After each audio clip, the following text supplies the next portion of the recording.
오늘 하나님 말씀은 야고보서 5장 7절에서 8절에 있는 말씀을 함께 보도록 하겠습니다. 야고보서 5장 7절에서 8절 제가 받들어 읽어드리겠습니다. 그러므로 형제들아, 주께서 오실 때까지 인내하라. 보라, 농부가 땅에서 나는 귀한 열매를 바라고 이른 비와 늦은 비를 받을 때까지 오래 참나니 너희도 인내하며 마음을 견고케 하라. 주의 오심이 가까움이라. 잠깐 말씀을 위해서 기도드리겠습니다. 참으로 위대하시고 자비로우신 하나님 아버지, 저희들 사랑하셔서 구원해 주시고 또 자녀로 삼아 주시고 또 영과 진리로 기도할 수 있는 특권을 주셔서 주님 앞에 무릎을 꿇게 하시고 또 입술로 찬양을 드릴 수 있게 해주심을 감사를 드립니다. 지금은 코로나 바이러스로 인해서 저희들이 함께 모여서 경배를 드리지 못하는 안타까운 현실에 있습니다. 하루속히 모든 문제들이 잘 해결되어져서 사랑하는 지체들이 함께 모여서 주님을 찬양하며 또 교제하고 주 안에서 즐거워할 수 있는 저희들의 삶이 될 수 있도록 도와주시고, 무엇보다도 주님 앞에 부끄럽지 않은 그런 도구로 일꾼으로 잘 쓰임받을 수 있도록 주님 역사해 주시옵소서. 혹이라도 저희들이 마음이 해해지거나 나태해지지 않도록 다시 한번 마음을 다잡게 해주시고 또 믿음을 견고하게 세울 수 있는 기회가 될 수 있도록 자신을 돌아보는 계기가 될 수 있게 인도해 주시옵소서. 또 말씀이 선포되는 가운데 마귀의 모든 공격과 방해를 차단시켜 주셔서 이 말씀이 모든 형제 자매들에게도 잘 전달될 수 있도록 주님 역사해 주시옵소서. 다시 오실 우리 주 예수 그리스도의 이름으로 기도드렸습니다. 사랑하는 지체 분들과 함께 경배 드리지 못한 게 벌써 3주째가 되고 있습니다. 많이 보고 싶습니다. 사람들은 누구나 무엇인가를 기다리면서 살 수밖에 없습니다. 추운 겨울을 맞이한 사람들은 봄이 되기를 기다릴 것이고, 또 가뭄으로 인해서 농작물이 타들어가는 농부들은 단비가 내리기를 간절히 기다릴 것입니다. 뿐만 아니라 아픈 사람들은 어떻게 하든지 하루속히 병이 치료돼서 건강한 모습으로 퇴원하기를 기다릴 것이고, 또 시험을 본 사람들은 합격 통지서가 오기를 간절히 기다릴 것입니다. 이처럼 사람들은 크든 작든 생활 속에서 다양한 부분에서 기다림의 연속이라고 우리가 볼 수 있을 것입니다. 하지만 이러한 일들이 모두 자신이 원하는 대로 또 바라는 때에 이루어지는 것은 아니기 때문에 참으로 인내가 필요한 것도 사실인 것입니다. 각자 우리는 처한 환경과 여건이 다르지만 또 참고 견뎌야 할 그런 문제들이 다르겠지만, 그럼에도 불구하고 저와 여러분은 모두 동일하게 힘들고 어렵기는 마찬가지일 것입니다. 우리는 이런 어려움을 잘 극복하고 이겨낼 때 오히려 믿음이 더 견고해지고 또 주님을 향한 사랑이 더 뜨거워질 수 있을 것입니다. 참고 견디고 인내해야 하는 것들은 사람들에게만 국한된 것이 아닌 것입니다.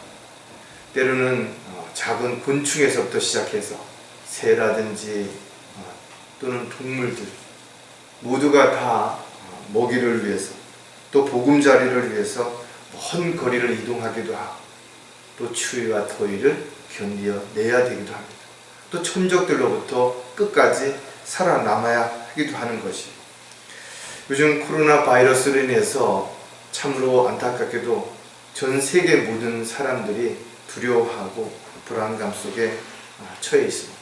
계속해서 확진자 수가 늘어나고 있고 또 특별한 어떤 대책도 없는 상황에서 정말 많은 사람들이 애쓰고 있음에도 불구하고 이런 현실이 너무나 안타까운 것은 사실인 것입니다.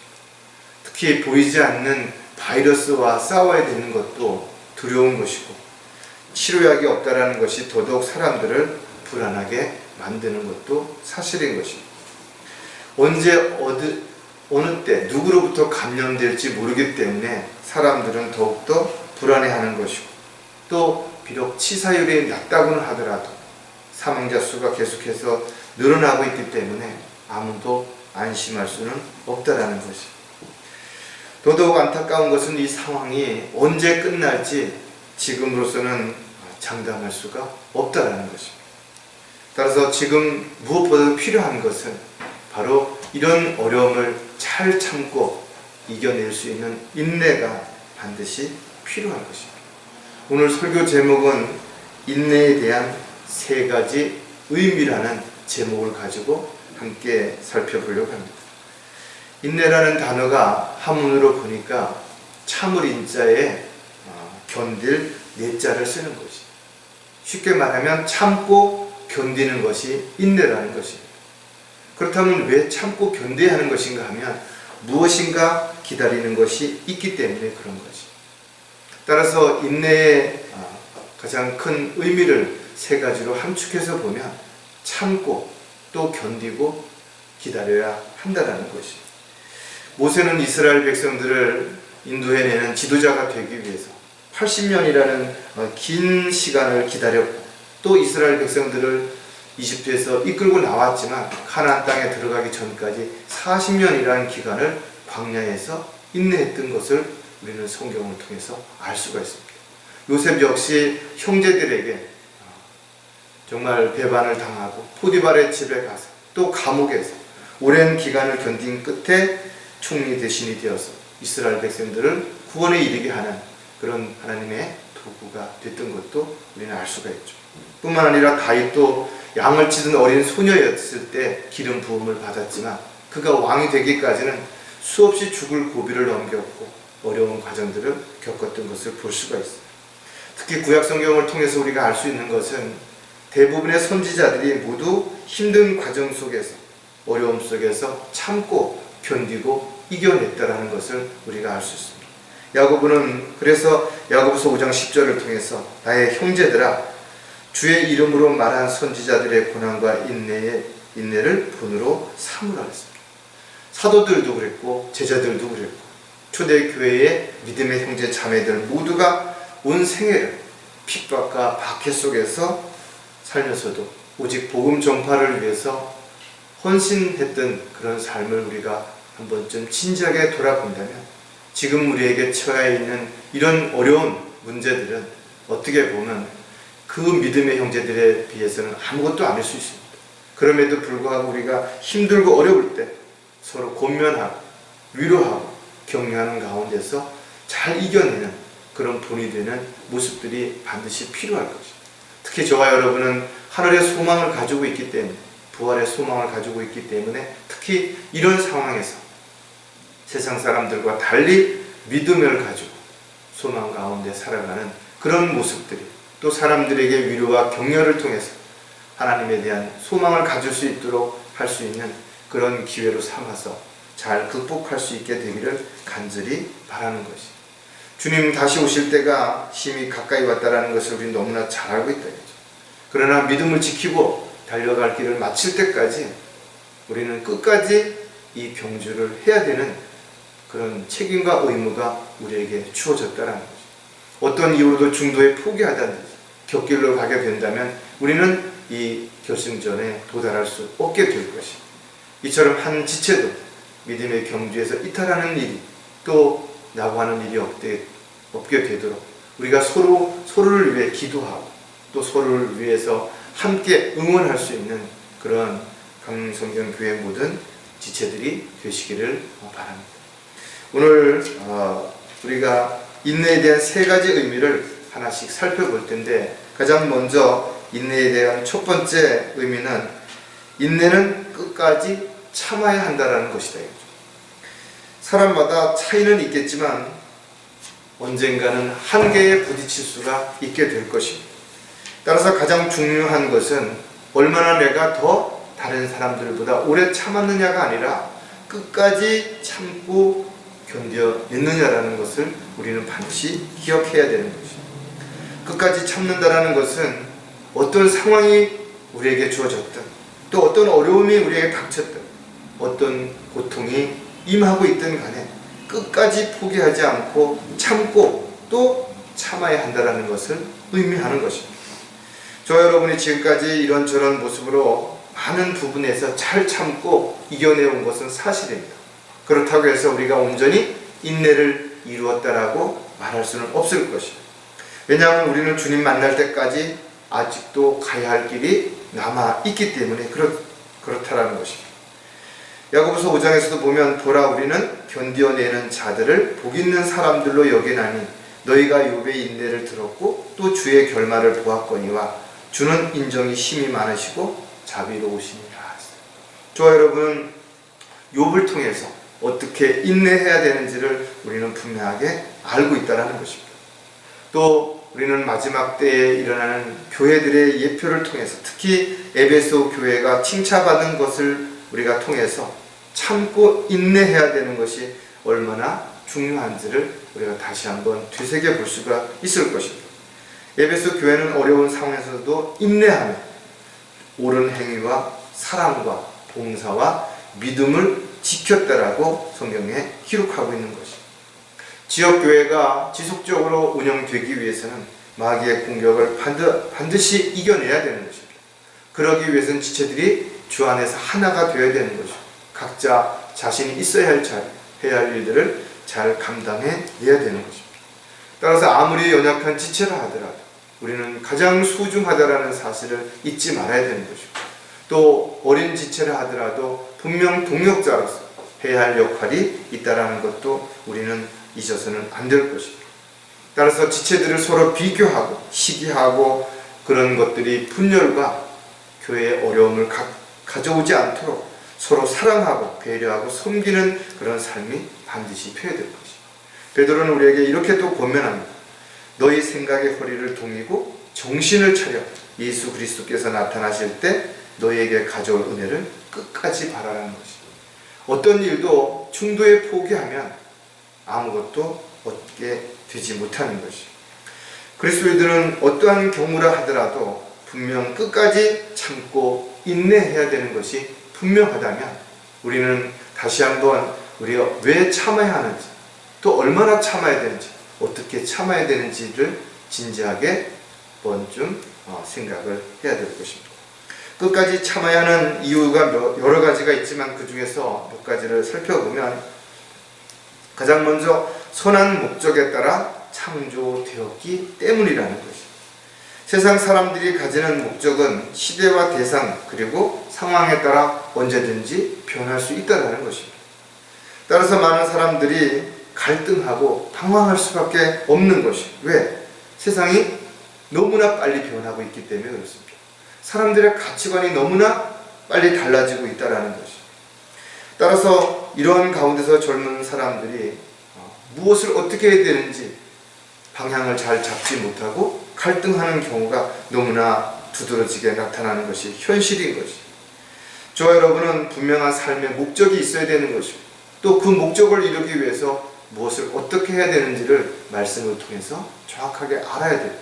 또 알았다면 그것을 반드시 실천함으로 주님께서 원하시고 기뻐하시는 그런 삶을 살아야 되는 것입니다.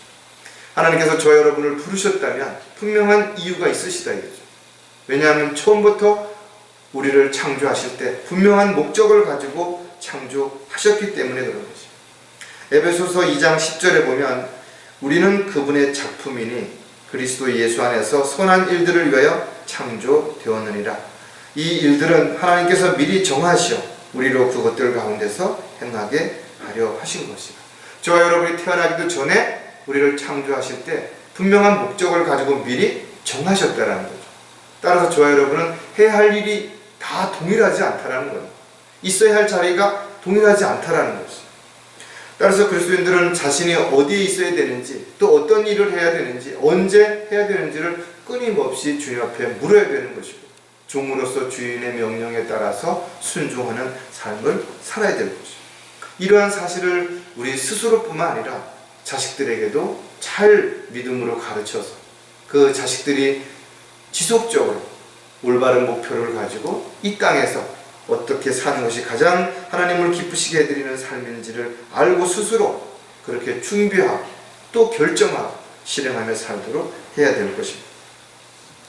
로마서 8장에도 보면 우리가 알거니와 하나님을 사랑하는 자들 곧 그분의 목적에 따라 부르심을 받은 자들에게는 모든 일이 합력하여 선을 이루는다. 지역교회의 저와 여러분이 함께 주님을 위해서 동력자, 협력자로서 선을 이루어가는 귀한 그 사역들은 반드시 주님의 목적에 부합하게 그렇게 주님의 뜻 가운데서 이루어져야 될 것입니다. 따라서 어리다 하더라도 스스로 성경을 읽고 기도하고 성령님께 인도함을 받아서 살아가는 신실한 그리스도인들로 성장해가는 과정이 늘 바로 지체들에게서 본이 되고 또 귀감이 되는 그런 삶 가운데서 함께 할 때 이루어질 수 있다는 것도 우리는 기억을 해야 될 것입니다. 또 성경적인 교리를 바르게 세우고 생활 방식에 어떤 부분에도 불평이 없이 하나님의 은혜에 감사하는 마음으로 참고 견디고 이겨내는 그런 삶이 우리가 주님의 목적에 따라서 선하게 잘 이루어질 수 있도록 헌신된 삶이 되어야 되는 것입니다. 끝까지 참아야 하는 또 다른 이유는 육신의 한계를 극복해야 하기 때문이라는 것입니다. 사람들마다 타고난 재능이 다르고 체격 조건이 다르죠. 또 살고 있는 환경과 여건들이 다르고 능력이 다르기 때문에 비교할 수 없는 많은 부분들이 얼마든지 있을 수 있는 것입니다. 따라서 어떤 사람들은 경쟁이 될 수 없는 사람들도 있겠죠. 그러나 우리가 한 가지 알아야 되는 것은 노력한다면 분명 지금보다는 뭐든지 더 잘할 수 있다는 것입니다. 더 좋아질 수 있다는 것입니다. 안타깝게도 많은 사람들이 해보지도 않고 포기함으로 인해서 현실을 극복하기보다는 도망가거나 외면하려고 하는 사람들이 더 많다라는 것입니다. 정말 죽을 만큼 힘들고 어려운 상황에 처하게 된다면 사람들은 누구나 변할 수 있고 달라질 수 있다는 것입니다. 특별한 목적을 가지고 훈련을 받는 사람들을 볼 때 저것은 정말 사람이 견디기에는 불가능한 훈련이라고 생각할 수도 있을 것입니다. 그러나 작은 것부터 쉬운 것부터 하나씩 해가다 보면 어느새 불가능할 것처럼 보였던 그런 훈련도 마치게 되고 새로운 모습으로 변화된 자신을 볼 때 깜짝 놀랄 수 있는 결과를 가져올 수도 있다는 것입니다. 저와 여러분은 믿음을 통해서 불가능을 가능케 할 수 있다는 것입니다. 주님의 능력으로 일할 때 모든 걸 할 수 있다는 사실을 아는 사람들이라는 것입니다. 왜냐하면 내가 가지고 있는 지식, 경험, 능력으로 하는 것이 아니라 성령의 능력으로 그 일들을 이루어 가기 때문에 그렇습니다. 빌립보서 2장 30절에 보면 그가 그리스도의 일을 위하여 거의 죽게 되었으나 자기 생명을 돌보지 아니하였으니 이는 나에 대한 너의 섬김의 부족함을 그가 채우려 함이라 했어요. 사도 바울은 복음을 전파하기 위해서 또 선교여행을 떠나는 그 과정 속에서 수많은 믿음의 동역자들이 함께했다라는 사실을 우리는 바울 서신서를 통해서 알 수가 있습니다. 이처럼 바울을 돕는 많은 믿음의 형제 자매들이 있었기 때문에 귀한 사역을 이룰 수 있었던 것입니다. 오늘 사도 바울이 이야기했던 이 에파프로디도라고 하는 형제는 사도 바울이 이렇게 소개하고 있습니다. 그는 나의 동역자이며 전우이며 너희의 사자이며 나의 필요를 공급해주는 일꾼이라는 것입니다. 이처럼 교회 안에는 서로 돕고 주님의 일을 위해서 동역자들이 많이 필요한 것입니다. 사도 바울은 온 생애를 마치고 자신이 죽음이 임박했다라는 사실을 알면서도 끊임없이 감옥에서 서신서를 보내는 가운데 많은 형제 자매들이 믿음 안에서 굳건하게 서서 달려갈 길을 마치기를 간절히 바랐던 것을 우리는 볼 수가 있습니다.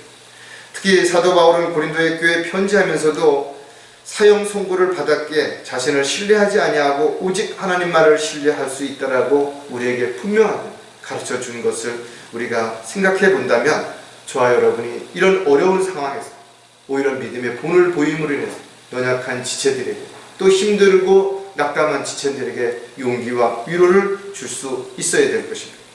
베드로 역시 육신의 장막을 벗을 때가 임박함을 알면서도 그는 주의 일을 계속했던 것을 우리가 보게 된다면 저와 여러분에게 어떤 상황, 어떤 문제가 닥친다 하더라도 우리가 주님이 기뻐하시고 원하시는 일들을 위해서 한순간도 멈추어 있지 않도록 끊임없이 달려갈 수 있는 그런 믿음이 지속되어야 될 것입니다. 그리스도인들은 누구나 한계에 부딪힐 수 있을 것입니다. 그러나 그 한계를 우리는 믿음으로 극복할 수 있는 것이, 또 사랑으로 얼마든지 극복할 수 있다는 것. 끝까지 참아야 하는 또 다른 이유가 무엇인가 하면 세상 유혹을 우리는 이겨내야 되기 때문에 그렇습니다. 지금 어려운 시국에서도 자신의 유익을 위해서 마스크를 사재기 하는 사람들도 있고, 확진이 됐음에도 불구하고 자신이 다른 사람에게 어떤 피해를 입힌다는 사실을 알면서도 여전히 활보하는 그런 사람들이 있다는 것을 볼 때 참으로 안타깝다 이거죠.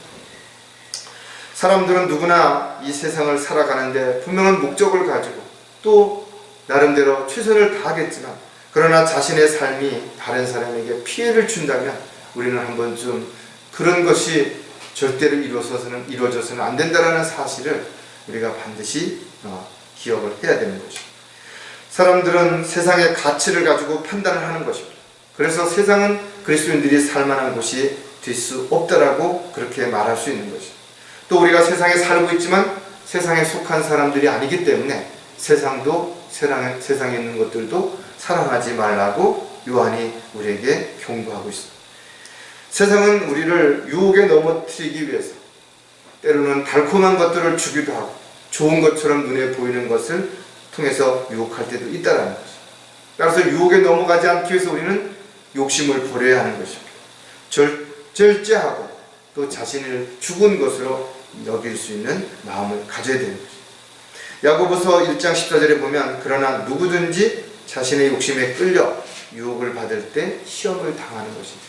욕심에 끌려서 유혹을 받게 되면 죄를 짓게 되는 것이고 그 죄 때문에 더 이상 주님과의 관계가 지속되지 못하는 것입니다. 말씀을 읽고 기도하며 성령 충만한 상태에서 영적인 삶을 살아갈 때는 세상의 온갖 것들이 대수롭지 않게 여겨지게 되겠죠. 부러울 것도 없고 겁날 것도 없고 억울할 것도 없을 것입니다.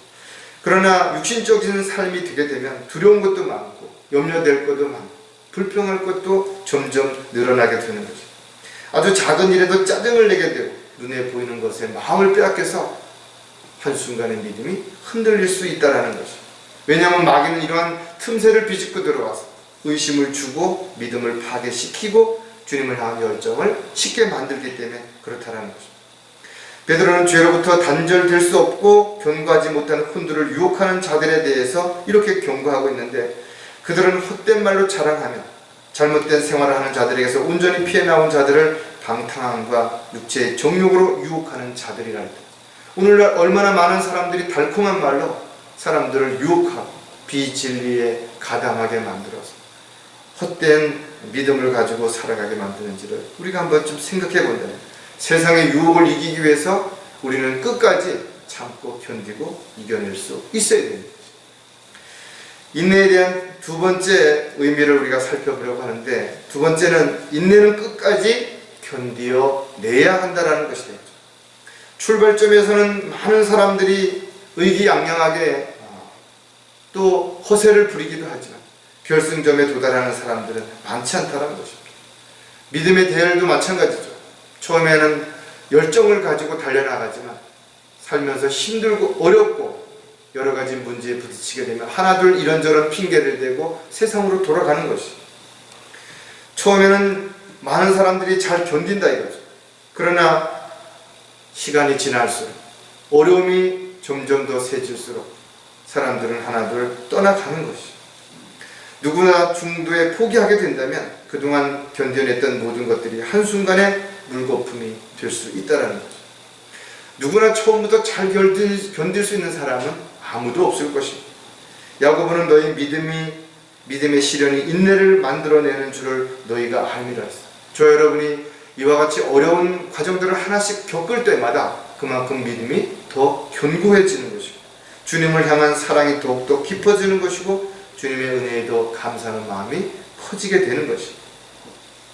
예수님께서도 우리와 같은 몸을 가지셨음에도 불구하고 죄인들을 구원하기 위해서 십자가의 고통을 견뎌내신 것입니다.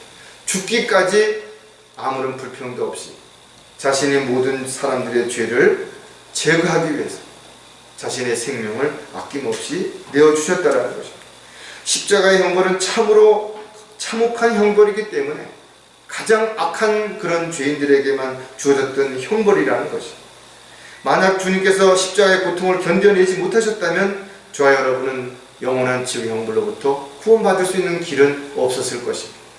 따라서 주님이 이 땅에 오신 것은 우리를 위해서 죽으러 오셨다는 사실을 기억한다면 우리는 구원의 기쁨을 가지고 날마다 감사하며 또 감사하며 살아야 될 것입니다. 안타깝게도 많은 사람들이 구원받은 이후에도 세상으로 돌아간 이유는 구원의 기쁨을 잃어버렸기 때문에 그런 것입니다. 하늘의 소망을 잊어버렸기 때문에 그렇다라는 것입니다.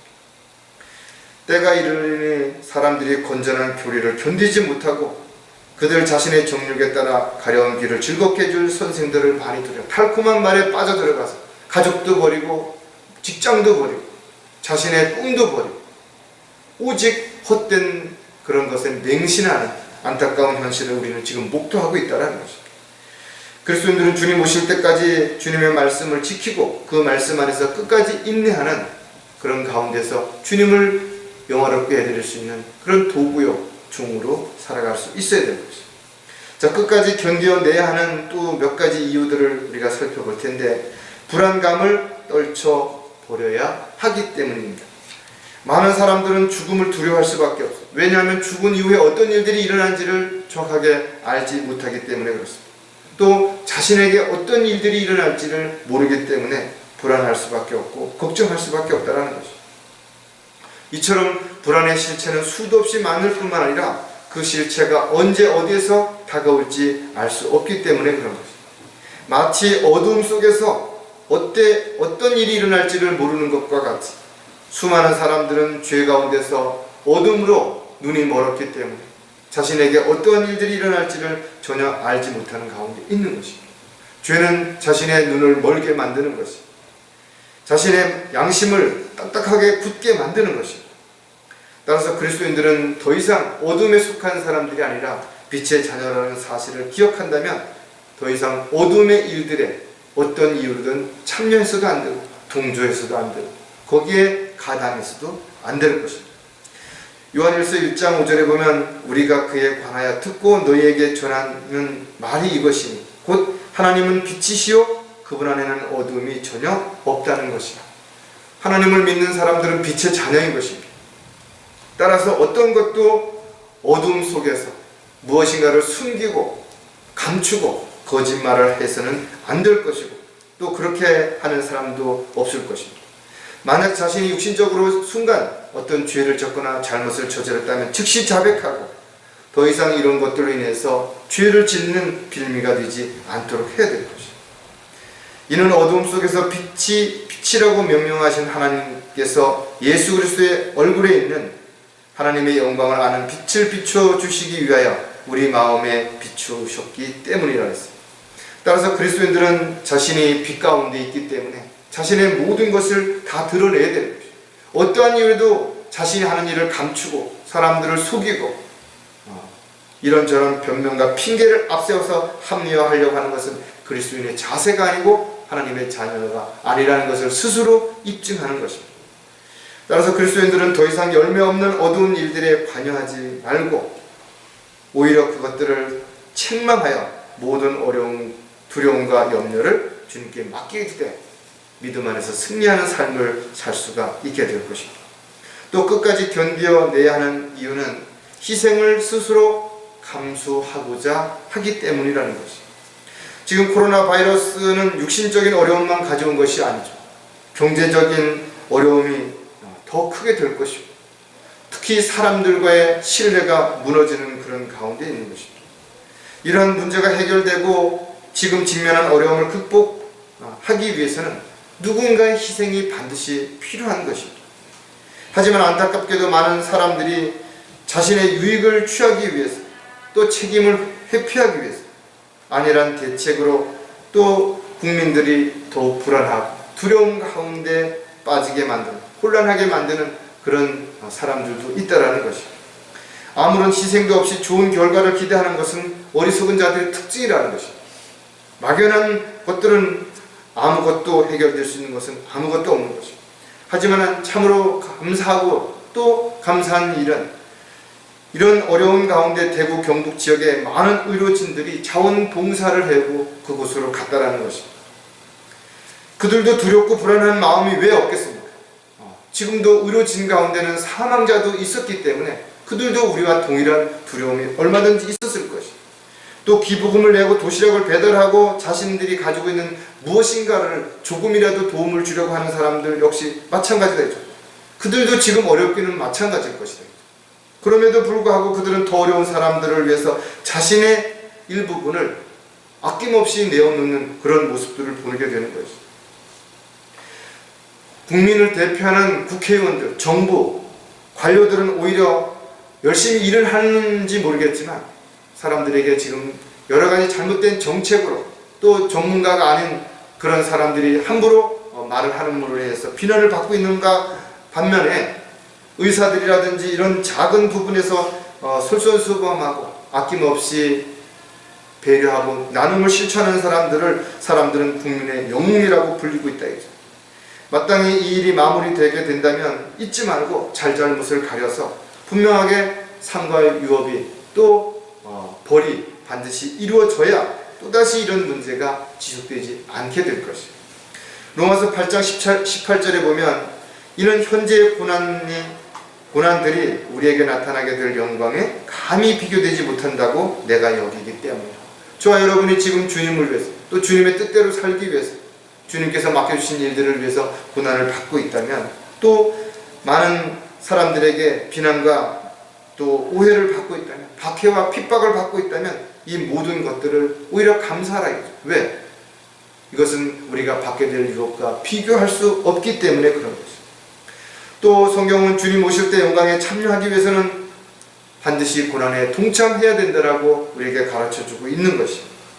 따라서 자신이 무엇을 어떻게 행하든 간에 주님은 다 알고 계시고 거기에 대한 상과 유업으로 반드시 그리스도의 심판석에서 보상해 주실 것입니다. 사도 바울은 모든 사람으로부터 자유인이 되었지만 스스로 모든 사람에게 주인이 된 것은 더 많은 사람들을 얻기 위해서라고 스스로 자신이 왜 고난을 자초했는지를 우리에게 알려주고 있다. 저와 여러분 마찬가지로 우리가 주님을 믿고 주님의 뜻대로 살기 위해서 때로는 손해를 보고 어려움을 겪고 희생을 당한다 하더라도 오히려 감사할 때 우리는 분명 사도 바울이 디모데에게 편지로 이야기했던 것처럼 모든 일에 정신을 차리고 고난을 견디며 전도자의 일을 하고 내 직무를 완수하라. 이 말씀에 부합하는 삶을 살아가는 그리스도인이 될 수 있을 것입니다. 끝까지 견디어내야 하는 또 다른 이유는 어려운 상황도 언젠가 지나가기 때문이라. 이 또한 지나가리라 이런 말이 있죠. 아무리 힘들어도 시간이 지나면 지나가는 것입니다. 죽을 것처럼 더 이상 어떤 희망도 없는 것처럼 보여졌던 많은 일들이 시간이 지난 다음에 돌이켜보면 이 또한 하나의 과정이었고 하나의 자신의 삶의 한 부분이었다는 것을 우리가 알 수가 있다. 사막에는 아무것도 살지 않는 것처럼 보일 수 있죠.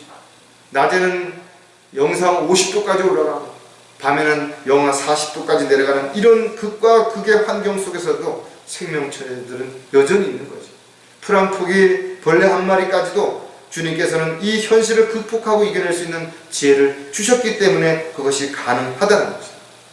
마찬가지로 그리스도인들이 각자의 처해 있는 환경과 여건들이 너무나 힘들고 어려운 상황이라 하더라도 분명 주님은 우리에게 지혜를 주실 것이고 피할 수 있는 길을 열어주실 것이고 또 견디고 이겨낼 수 있는 힘과 능력을 주실 것입니다. 따라서 영적으로 성장하지 못해서 또 영적으로 문제가 있기 때문에 모든 사람들이 실족하고 또 믿음에 대해서 떨어져 나가는 것은 아니라는 것입니다. 오히려 연약한 지체들이라 하더라도 어렵고 힘든 상황에서 오히려 믿음이 더 견고해져서 잘 극복하고 이겨내가는 사람들도 얼마든지 있기 때문에 그런 것입니다. 야고보서 1장 4절에 보면 그러나 인내를 온전히 이루라. 이는 너희가 온전하고 잘 갖추어져서 아무것도 부족함이 없게 하려 합니다. 저 여러분은 인내를 통해서 많은 걸 잃는 것처럼 어려움을 당하면서 많은 힘든 과정을 당하면서 손해만 보는 것처럼 여겨질 수도 있을지 모르지만 오히려 이런 과정을 통해서 우리가 인내를 온전히 이루어낼 뿐만 아니라 아무것도 부족함이 없도록 그런 삶을 살아갈 수 있는 관계가 될 수 있게 된다는 것입니다.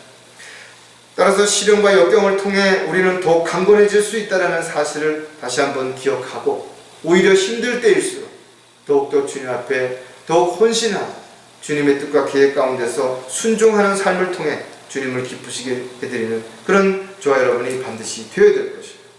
그리스도인들은 어떠한 상황이 벌어지든 간에 절대로 포기하거나 도망가지 말아야 하는 이유를 사도 바울의 생애를 통해서 우리는 알 수가 있는 것입니다. 사도 바울은 육신적인 고린도 교회에 편지하면서 환난 중에 내가 즐거워하나니 있습니다. 환난은 인내를 이루고 인내는 연단은 소망을 이루는 줄을 내가 알기 때문이라. 실질적으로 그는 수없이 많은 고난과 역경을 견뎠고 매를 맞고 감옥에 갇혔을 때도 그의 믿음이 흔들리지 않았던 이유는 바로 소망 가운데 주님만을 바라보았기 때문에, 또 이 어려움이 반드시 지나갈 것을 믿었기 때문에 그는 그렇게 할 수 있었던 것이죠. 따라서 그는 이렇게 고백한다. 이름이 없는 자 같으나 유명하며 죽은 자 같으나 보라 우리가 살아있으며 매를 맞았으나 죽지 아니하였고 슬퍼하는 자 같으나 항상 기뻐하며 가난한 자 같으나 많은 것 사람들을 부유하게 하고 아무것도 없는 것 같으나 모든 것을 가졌다. 우리가 스스로 만족하는 법을 배운다면 어떠한 어려운 가운데서도 오히려 감사할 수 있는 삶을 살아갈 수 있게 될 것입니다. 인내에 대한 마지막 또 한 가지 의미는 인내는 끝까지 기다려야 한다는 것이다.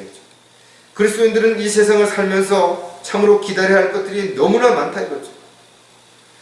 왜냐하면 인간적인 지식이나 경험이나 능력으로 할 수 없는 일들이 얼마든지 있기 때문에 그런 것이죠. 자신이 예상치도 못했던, 한 번도 생각해보지 않았던 일들도 일어날 수 있기 때문에 그렇습니다. 그래서 우리는 기다리는 것이죠. 그리고 그 기다림이 얼마나 힘든지를 우리는 이렇게 표현합니다. 눈이 빠지도록 기다렸다. 목이 빠지도록 기다렸다는 표현을 하는 것이죠. 누군가 또 무엇인가를 정말 간절하게 기다리는 사람들은 이 말의 의미를 이해할 수 있을 것이다. 정말 위급한 상황에서 무엇인가를 또 누군가를 기다려보는 사람이라면 1분 1초가 얼마나 길고 어려운지를 이해할 수 있다. 기다림은 사람들에게 참으로 많은 것을 앗아가기도 하지만 또 많은 것을 주기도 하는 것입니다. 저와 여러분은 정말 어려운 상황에서, 내가 아무것도 할 수 없는 상황에서 무엇인가를 기다려야 된다면 오직 그 기다림은 시간이 지나가기만을 기다릴 수밖에 없는 것입니다. 그래서 그 기다림은 피를 마르는 기다림이 될 수도 있을 것입니다. 저와 여러분이 주님께 기도했다면 우리는 그 기도가 응답되어지기를 기다려야 되는 것입니다. 주님께서 어떻게 응답을 해주시든 우리는 순종도 해야 될 것입니다. 이제 주님 오실 때가 심히 가까이 온 것은 누구나 알고 있는 것입니다. 그렇다면 정말 사도 바울처럼 사모하는 마음을 가지고 주님 오시기를 간절히 기다리고 있는 것입니다. 베드로는 우리에게 점없고 흠 없이 평강 가운데서 그분께 발견되도록 힘쓰며 기다리라고 권면하고 있습니다. 또 바울도 복된 소망과 위대하신 하나님이시며 우리 구주신 예수 그리스도의 영광스러운 나타나심을 간절히 기다리라고 분명히 권면하고 있는 것입니다. 시편 기자도 주 안에서 쉬고 인내하며 그를 기다리라고 우리에게 가르쳐주고 있죠. 우리가 어떤 처지에 있다 하더라도 주님이 다시 오시기를 간절히 소망 가운데 기다리고 있다면 지금 우리에게 처해 있는 이 어려움도 반드시 지나갈 것을 우리는 알고 있는 것이고 우리는 용기를 낼 수 있을 것입니다. 끝까지 기다려야 하는 이유를 또 우리가 몇 가지 생각해 보면 새로운 변화가 반드시 필요하기 때문이라는 것입니다. 기다리면 아무것도 안 하는 것 같지만 새로운 마음의 변화를 가져오는 것입니다. 뭔가 새로운 것을 하고자 하는 어떤 욕구 또는 어떤 희망 또 어떤 결정을 가져오게 되는 것입니다. 또 많은 사람들이 기다림 속에서 자신이 가지고 있었던 잘못된 것들을 제거하고 또 더 이상 있어서는 안 되는 것들, 이런 것들을 분리하는 그런 과정들도 이루어지기 때문에 그런 것입니다. 긴 기다림 속에서 새로운 생명이 부화되는 것처럼 그리스도인들 역시 고난과 역경과 시련을 통해서 더욱더 영적으로 성숙한 그리스도인들이 되는 것이고 또 주님을 향한 더 열정이 강렬해질 수 있게 되는 것입니다. 저와 여러분이 세상으로부터 분리되고 성별된 삶을 살기 위해서는 반드시 새로운 변화가 필요한 것이고 사도 바울은 그래서 우리에게 더 이상 이 세상과 일치하지 말고 너희의 생각을 새롭게 하라고 우리에게 가르쳐주는 것입니다. 그래야만 우리가 주님이 기뻐하시고 선하시고 온전한 뜻이 무엇인지 입증하는 영적인 삶을 살 수 있기 때문에 그렇습니다. 항상 성령 안에서 또 기도해야 되는 것도 우리가 해야 할 가장 중요한 일이고, 또 성도들을 위해서 우리가 깨어 기도하는 가운데 우리가 주님의 일을 함께 이루어 가야 될 것입니다. 고린도후서 3장 18절에 보면 그러나 유리를 통해서 보는 것 같이 수건을 벗은 얼굴로 주의 영광을 보는 우리 모두는 주의 영으로 말미암은 것 같이 영광에서 영광에 이르는 똑같은 형상으로 변모되느니라. 우리가 앞으로 어떻게 될지에 대한 부분들을 분명하게 가르쳐주고 있는 것이, 아무리 어렵고 힘든 삶을 살았다 하더라도 주님이 오시면 우리는 놀랍게 변화될 것입니다. 마지막 나팔에 눈 깜짝하는 순간에 썩을 몸이 반드시 썩지 아니할 몸을 입고 이 죽을 몸이 반드시 죽지 아니할 몸을 입을 것이라고 우리에게 가르쳐주신 이 말씀이야말로 우리에게 부활의 소망을 주셨고, 우리에게 가장 강력한 꿈, 소망, 희망을 가질 수 있게 만들어 주신 것입니다. 주님의 능력의 역사로 인하여 우리의 천한 몸을 그분의 영광스러운 몸과 같이 변모시켜 주신다는 것입니다. 하지만 우리는 아직도 육신의 몸을 가지고 이 현실 속에서는 질병과 사고로부터 또 문제로부터 자유할 수 없게 된 것입니다. 성령의 첫 열매를 가진 우리까지도 속으로 신음하며 양자되는 것, 곧 우리의 몸의 구속을 간절히 기다리고 있습니다. 우리의 몸은 주님이 오셔서 우리가 변화될 때까지는 여전히 이 세상에서 힘들고 어려운 사고와 질병, 문제로부터 안전하지 못하기 때문에 때로는 고난과 아픔을 감수해야 되는 것입니다. 그래서 우리는 더더욱 주님 오시기를 간절히 소망 가운데 기다리게 되는 것입니다. 끝까지 기다려야 하는 것은 주님께서 다시 오실 것이기 때문이라는 것입니다. 주님이 다시 오시지 않는다면, 우리가 죽었다가 다시 부활할 수 있는 소망이 없다면 우리의 믿음은 헛된 믿음이라고 사도 바울은 분명히 가르쳐주는 것입니다. 왜냐하면 너희가 바라는 것이 이생뿐이라면 가장 비참한 사람이기 때문에 그렇다는 것입니다. 태양이 없이는 동식물들이 살아갈 수가 없는 것입니다. 왜냐하면 꽃이 피고 열매를 맺고 또 살아가기 위해서는 반드시 태양이 필요한 것입니다. 이처럼 그리스도인들에게는 주님의 자비와 은혜와 사랑이 없이는 살아가는 것이 불가능하다는 것입니다. 죄인들에게 빛으로 오신 주님을 알지도 못할 뿐만 아니라 알면서도 거부하고 있는 수많은 사람들은 지금도 여전히 지옥을 향해 달려가고 있다는 것입니다. 그러면서도 그들은 오히려 자신들의 죄가 드러날까봐 두려워하는 것입니다. 주님께서는 모든 죄를 드러내기 위해서, 어둠을 밝히시기 위해서 이 땅에 오셨는데 오히려 빛으로 오신 주님을 십자가에 못 박은 사실들도 우리는 기억해야 될 것입니다. 이제 주님은 심판주로 다시 이 땅에 오시게 될 것입니다. 말라기 4장 2절에 보면 그러나 내 이름을 두려워하는 너에게는 의의 태양이 그의 날개에 치유를 가지고 솟아오르니 그리하면 너희는 나가서 외양간의 송아지들처럼 자라리라. 구원받지 못한 죄인들은 예수님이 다시 오셨을 때 저주가 되겠죠. 심판주로 오시기 때문에 그렇습니다. 그러나 그리스도인들은 주님이 다시 오시는 것은 더욱 기쁨이 될 것입니다. 왜냐하면 우리의 구주이시기 때문에 그런 것입니다. 따라서 밤이나 어둠에 속하지 아니할 뿐만 아니라 그러한 일의 어떠한 부분에서도 동참하거나 또는 거기에 가담해서는 안 될 것입니다. 주님께서 다시 오심을 안았다면 우리는 인내하며 기다려야 될 것입니다. 파수꾼이 아침에 오기를 기다리는 것처럼 간절히 주님이 다시 오심을 우리가 기다린다면 우리는 어떠한 어려움, 어떠한 상황에 부딪힌다 하더라도 절대로 낙담하거나 좌절하지는 않을 것입니다. 끝까지 기다려야 하는 또 다른 이유는 주님과 함께 통치할 것이기 때문이라는 것입니다. 사람들은 이 땅에서 자신이 가진 권력, 또 어떤 힘을 잃어버릴까봐, 또 사람들에게 외면당하고 쫓겨날까봐 전전긍긍하지만 저와 여러분은 주님이 오셨을 때 주님과 함께 참으로 통치자가 될 수 있다는 사실을 반드시 기억해야 될 것입니다.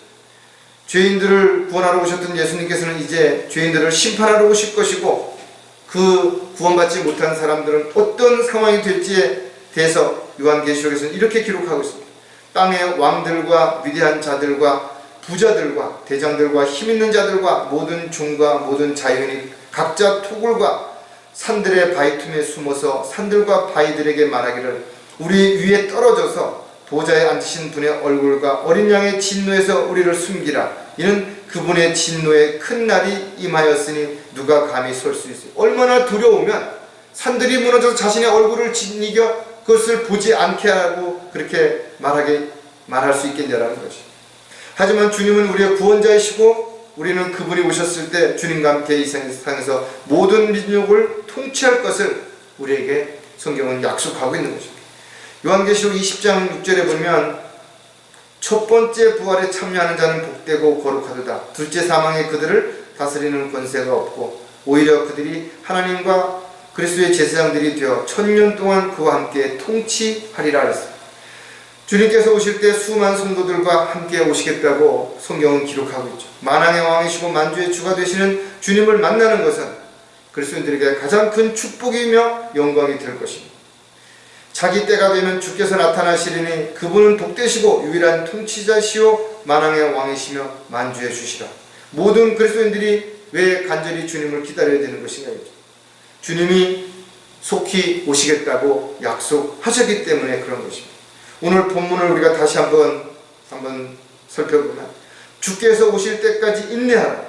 보라, 농부들이 땅에서 나는 귀한 열매들을 바라고 이른 비와 늦은 비를 받을 때까지 오래 참나니 그랬어요. 저 여러분은 어떤 상황, 어떤 입장에 있다 하더라도 오늘 본문의 말씀처럼 농부들이 간절하게 기다렸던 것처럼 우리 역시 주님이 오시기를 간절히 기다리는 인내하는 마음으로 참고 견디고 기다릴 수 있게 되기를 주님의 이름으로 부탁을 드리겠습니다. 기도하겠습니다. 하나님 아버지, 참으로 감사를 드립니다. 저희들은 주님만을 바라보며 주님 다시 오시는 날을 간절히 소망하는 가운데 지금 현실에 처해 있는 상황이 어떠하든 믿음으로 잘 극복하고 이겨나갈 뿐만 아니라 주님께서 저희들 각자에게 맡겨주신 귀한 사역을 이루어가는 데 있어서 저희들이 게으르거나 나태하지 않게 되기를 간절히 구하고 합니다. 사랑하는 형제 자매들 속히 다시 만나서 함께 주님을 찬양하고 경배드릴 수 있도록 이끌어 주시고 또 어렵고 힘든 상황 속에서 낙담하거나 좌절하지 않도록 붙잡아 주시고 더욱더 위로와 힘을 허락해 주시옵소서. 다시 오실 우리 주 예수 그리스도의 이름으로 기도드렸습니다.